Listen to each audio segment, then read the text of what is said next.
السلام عليكم ورحمة الله وبركاته.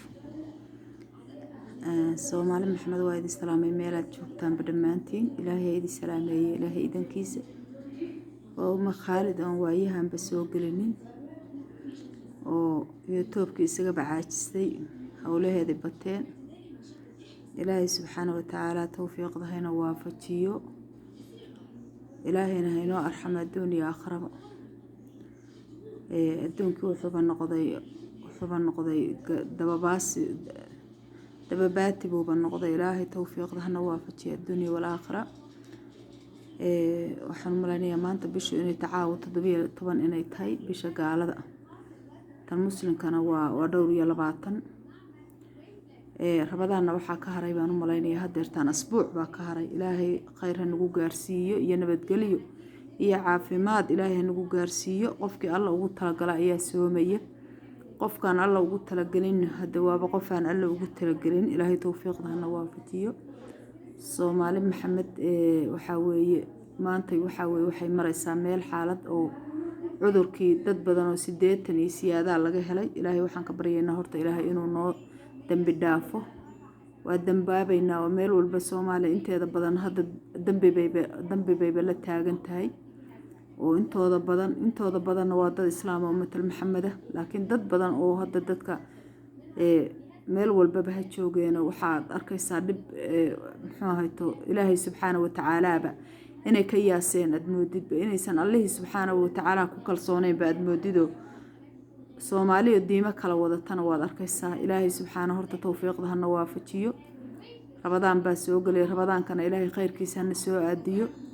ilaahay idankii maalinta iyo saacada iyo yoomkaasan joognana ilaahay ha noo dambi dhaafo hana nacafiyo hana xafido hana caafiyo ilaahay idankiisa Soomaali waxaad arkaysaa iyagoo ku dhahaya dad waxaad arkaysaa leh ma nabi maxamed baa jira ma diin baa jirta ma kana jira ku dhahayaad arkaysaa ilaahayga subxaanahu wa ta'aala oo ku abuurtay oo badniga hooyada caloosha hooyada kuga abuuray inta kaliya horta bal soo ogow intaas kaliya yaa markaad caloosha hooyada ku jirto badniga hooyada caloosha hooyada ku jirta yaa kugu irsaaqay yaa adoo hilib yar nafta kuga afuufay oo halka intuu meerbadba intay gaaladu caloosha ka galsay ama qolo kale ka galsay baa nafta kuga afuuftay maya allah ku abuurtay baa nafta kuga afuufay ilaahayga ku abuurtay ayaa nafta kuga afuufay marka waxaan leeyahay dhalinyarada ama gabar ha ahaadeen ama wiil ha ahaadeen inay ogaadaan ilaahay inuu adduunkan keenay inuu raqabadooda isku kabay xaawiye aadan qolo kastaba ahaadeen gaal iyo muslim ba xaawiye aadan ba laga abuuray ka bacdina waxa weey ilaahay subxaanahu wa ta'aala badniga aabaha iyo hooyada badnigeeda alla kugu abuuray Soomaali waxa weey qaar waxaad arkaysaa iyagoo muslimnimo ku dhashay oo muslimnimo ka soo jeeda haddana waxa weey waxaad arkaysaa gaalnimo galahayaad arkaysaa waa dadkii diinta ku dhashay waa dadkii alla yaqaanay waa dadkii muxuu hayto ku dhashay wadan diin muxuu hayto ay kuba abuurma markii Soomaaliya la yiri iyagoo muslima Soomaaliya la yiri marka waxaan leeyahay qaar waxaad arkaysaa nabiga carabta waad arkaysaa sidii yahuudi xataa sidaas ma ay ku aqdaamin jirin bay ila tahay ilaahay tawfiiqdana waa afajiyo rabadaankana ilaahay subxaanahu wa ta'aala nabadii nabdoonaan nagu gaarsiiyo ilaahay idankiisa Soomaali waxaan leeyahay allah loo laabto waa la dambaabay oo dambaabkeeni baa batay oo waxa weeye adduunka waxa weeye waxaan wax adduunka lagu sheegay aysan jirin baynu ku kacnay ilaahay aynu noqon Soomaaliyeed ilaahay subxaanahu wa ta'aala wuxuu leeyahay nimanka dadka qofka muxuu hayto hadda sida wadankan joogo kale malak baa ka jira amarkiisa inaad raacdo diintaadaaba ku faraysa sababta waxa weeye dantaada haduu ka hadlo hadda waxa la yiri guryaha lagu jira hadii lagu yiri maahan in cadow inaad cadownimo maaragtaa lagu sameeyay ha u malayn waxa lagu sameeyay waa dantaada waa naftaada waa ilmahaaga weey marka waxaan leeyahay Soomaalida ilaahay subxaanahu wa ta'aala xaqaha fahamsiiyo meelay joogaanba waxa lagu leeyahay meelaha hadda lagu dhimanayo wallahi Soomaali badan baa ku dhimanaysa waxa weeye amarkay qofka dadku ay qaateen oo guryahooda galeen oo isu imaatinka ay daayeen ayay joojiyeen oo dadka amarkii bay maqleen laakiin anagu amar diidadu waxaan dalkayaga kusoo baabi'inay oo dhulkayaga kusoo gubnay oo ilmahayaga ay tahriibta ugu baabeen oo doomaha u dhameeyeen oo baduhu ugu dhamaadeen gabar iyo wiilalba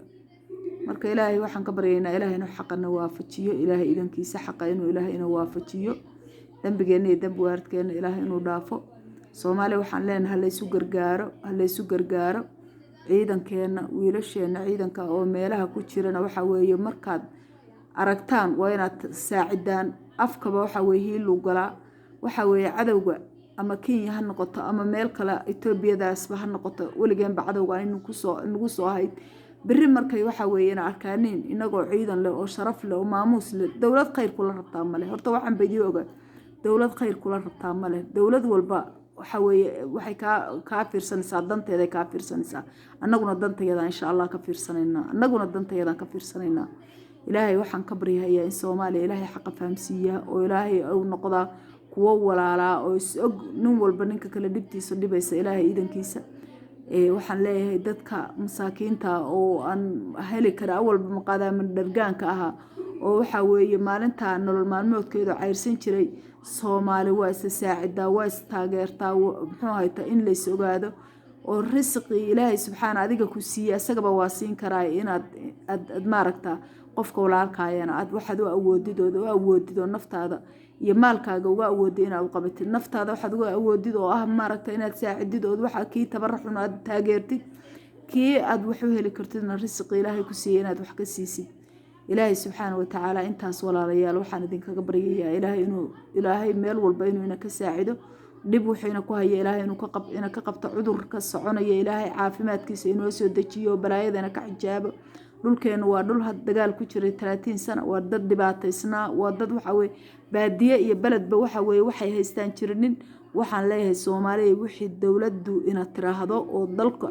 dalka waxa weeye ila dawladaha kale aan joogno anaga maalintii ugu horeysay gurina la ku xiray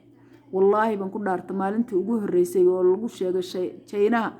inaana waxba ka dambeyn guri baan ku xirano inaana albaabka ka bixinin albaabka waxaanu ka bahnaa waa subaxdii qof intuu orod qaado caysh soo gata ama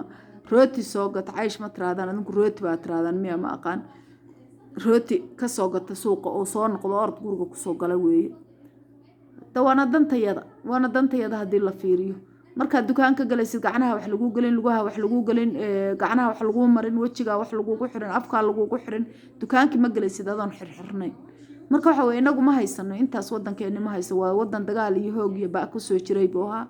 marka waxa weeye inaynu nafteena iyo maalkeenaba in u hurno ehelkeena dadkeena waaridka dadkeena walaalaha dadkeena dhibaataysan oo waxba heli karinin inta dabada joogta markii aan ka hadlo ilaahay subxaana wa tacaala iyagana wax khayr qaba oo ehelkooda u diraa iyagii baa guriga ku jira anagii baa guriga ku jirna laakiin hadda sibay dhaantaa dawladdu maanta dawlad tabar leh oo xoolo haysata oo maanta ama ciidamada wax siin karta ama dadka wax siin karta ma ahan ilaahay waxaan ka baryayaa ilaahay inuu xaq ina fahamsiiyo haddii kaliibkaas iga go'o walaalahay waxaan idin leeyahay ilaahay nabad iyo nabdoonaan ilaahay hayna ku barbaariyo hayna ku amaansada ilaahay idankiisa wadankeena ilaahay nabadgeliyo meel dadkeena joogaba ilaahay nabadgeliyo ilaahay balaayada adduunyo cadawga meel walba ka joogo oo ku haysta wadankooda iyo badooda iyo birigoodaba ku haysta ilaahay hayna ka qabto ilaahay idankiisa Allah hayna ka qabto ilaahna waxaan ka baryaynaa in ilaahay inuu ku maamuuso nabad iyo caafimaad ilaahay inuu nagu maamuuso ciidankeenana ilaahay inuu ka dhigo mid gaal iyo islaamba waxayna ku meegaarsan baan ku yiri ay markuu soo galay sidii libaaxi codkooda ay sidii libaaxi uga baqaan ilaahay subxaanahu ka dhigo ilaahay ka dhigo wiilasheeni waa walaalaheen waa ehelkeeni waa waxa weeye waa dadkeeni weeye ilaahay ka dhigo meel walba ay joogaan Soomaali oo dhan baan anigu sheegaya meel kasta ha joogan Jabuuti waa walaalkeen waa garabkeen waa muxuu ahay maanta inagoo dhibaato in haysato waad aragteen baan ku iri ilaahay iyagana dhibaato kuma rido marka Soomaali waxaan leeyahay ha isku duubnaato oo ha isgarab qabsato waxba ma tarto kuwa waxaad arkaysaa diintii baan ka baxan oo diinta dad ka baxda adiga wax siyeelay yaad wax yeesh adoo diin ku dhashay abka iyo awowga diin ku dhasheen ilaahay muxuu ahay kugu soo barbaray badniga hooyadaa baan ku yiri kugu soo qoodiyey kugu soo risqay yaa kugu soo risqay adoo cad ah hiliba yaa kugu soo risqay ilaah baa kugu soo risqay subxaanahu wa tacaala hadda ilaahaas haddaad caabudi weydid soo helunaar jaxiime ilaahay kugu bishaarayn maayo ilaahaygi badniga adoo cada kugu soo risqay oo kugu soo barbaariyey oo aad sidaa 9 bilood aad ku soo jirto إلهي سبحانه وتعالى حقهنا وفهمسيه إن شاء الله حق الله هنا فهمسيه ولا لوينو لما أنت ميلاد جوكتان بقى وحنا إذن الله تدك مسلم كاي ومثل محمد وإلهي يقانا وحوي ميل والباي جوغان بدين تودي هيستان المهضة كبرباريان رير كوضا كو هيستان odayaal iyo islaamo iyo gabdho iyo wiilalba waxa weydin tooda meel walba ay tagaaneen Soomaalida soo meeshay tagtaba meeshaas caadada laga leeyahay dabeecada laga leeyahay qaadataa marka ilaahay xaqahayna waafajiyaan idin leeyahay Soomaaliya meel aad joogtaanba waxaan idinkaga tagayaa ilaahay inuu idin salaameeyo meel aad joogtaanba nabadgelyo iyo caafimaad iyo cimri dheer iyo cibaado sanbaan ilaahay idinkaga tagayaa ogaadana waxaad ogaataan in carab iyo cajab boqolo walba ha ahaatee inaan qola khayr idin galaysaa jirin qof walba dantiisa haduu idinka waaya dabku idin saaraya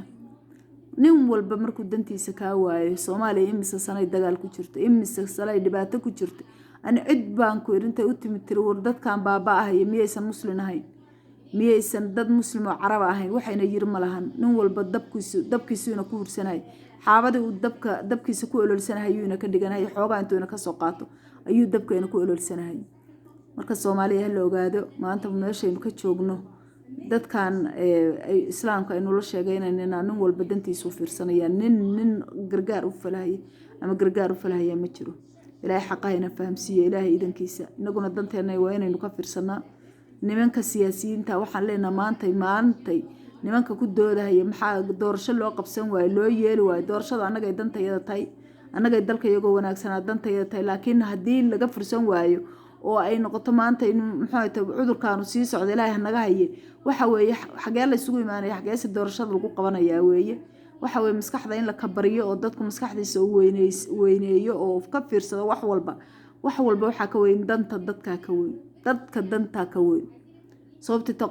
qof maskiin oo maanta intuu halkaas doorashan soo aaday ayuu ku dhintaa wax walba ka weyn qofku nimanka muxuu hayto siyaasiyiinta waa inay ka fakaraan dadka ka fakaraan oo dadka u daneeyaan oo dawladda gacan qabtaan oo ay wada gacan qabsadaan oo kulligood waa haday noqonay rabaaneen bari inay noqdaaneen madaxweynaha dalka inay noqdaan haday rabaaneen ilaahay marka tawfiiqdayna waafajiyo dhamaantiin meel aad joogtaan waa idin salaamaya walaalahayga dhamaantiin waxaan u malaynayaa inaan caawa ana wax mawduuc oo gaar ah ana keenin laakiin mar walba waxaan rabaa inaan ka hadlo corona-haasi cudurkaas ilaahay subxaanahu wa tacaala hayna ka hayo meel aan joognaba ilaahay idankiisa cafiya caafimaad baan idinkaga tagayaa meel aad joogtaanba ilaahay subxaanahu wa tacaala haddaad guriga ku jirtid iyo haddaad geed saaran tahay risq ilaahay kula maagay waad helaysaa waxa weeye Soomaaliya waxa walba caafimaadka iyo nabadgelyada ayaa ka fiican waxa weeye ilaahay ha idin taageero dadkiina iyo dalkiinaba u tanaasula إن شاء الله بإذن الله وحنا ذيك قلت يا نبت قلية نبادين ذيك قلت السلام عليكم ورحمة الله وبركاته.